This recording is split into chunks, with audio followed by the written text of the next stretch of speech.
ketika Hudson Institute menjadi pemrakarsa pelepasan dolar backed by gold, dunia terdiam. Peristiwa tahun 1971 tersebut membuat dolar menjadi uang terkuat di dunia, bukan karena backed by gold atau memiliki underlying emas, namun underlyingnya adalah hutang negara lain yang semuanya berbasis proyek, berbasis industri. Amerika melepas emas sebagai jaminan mata uang dolar. Mirip dengan tahun 1920-an hingga 30-an di Jerman sebagai negara kalah Perang Dunia Pertama dan Jepang setelah kalah Perang Dunia Kedua. Keduanya tidak punya emas untuk memprinting underlying mata uang mereka, tapi underlyingnya pakai mesin perang bagi Jerman, dan bagi Jepang underlyingnya membangun infrastruktur perkeretaapian serta industri manufaktur. Dolar di tahun 1971 melepas jaminan atas emas adalah menggunakan MMT, Modern Monetary teorinya Michael Hudson. Sejak saat itu Amerika menjadi negara superpower pertama di dunia. Tahun 80-an hingga tahun 90-an, Michael Hudson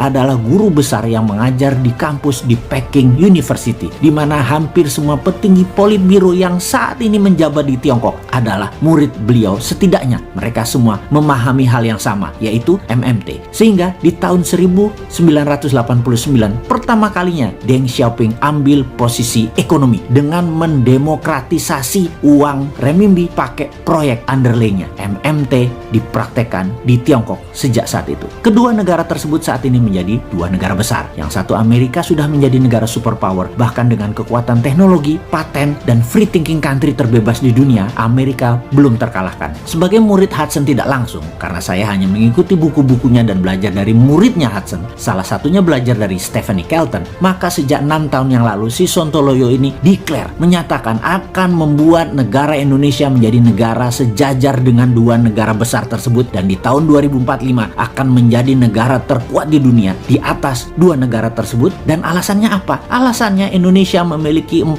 hal yang Tiongkok dan Amerika tidak punya. Amerika dan Tiongkok hanya pakai MMT saja sudah jadi negara besar. Indonesia punya kekuatan lain, yaitu punya sumber daya alam bawah tanah. Itu satu poin. Kedua adalah kekuatan sumber daya alam di permukaan tanah yang subur dan memiliki air yang cukup banyak. Lalu kita punya kekuatan isi laut. Itu nomor 3. Dan terakhir, nomor 4, lokasi strategis kekuatan maritim dunia, karena laut di tengah negara Indonesia dilewati 100.000 kapal dagang internasional. Ditambah kekuatan New Economic Model atau MMT atau Mardigonomic, Indonesia pasti menggila pertumbuhannya. Gunakan 4 kekuatan asli alam Indonesia tersebut atau geoekonomi ditambah ekonomi model yang agresif, maka dalam 20 tahun ke depan Indonesia itu game changing country. Saat ini kalau masih old mind yang menjabat dengan polanya ngutang ke asing, nyekek leher rakyat dengan pajak yang tinggi, membatasi free thinking bisnis dengan aturan membelenggu karena aturannya banyak pesanan oligar, maka Indonesia tidak akan berdaulat dan tidak akan menang dengan old mind kayak begini. New mind akan membebaskan berpikir dan bertindak setiap warganya untuk hal yang produktif. New mind melihat potensi Indonesia itu besar. New mind melihat potensi SDM, sumber daya manusia Indonesia itu sangat kreatif. Namun kebijakan politik,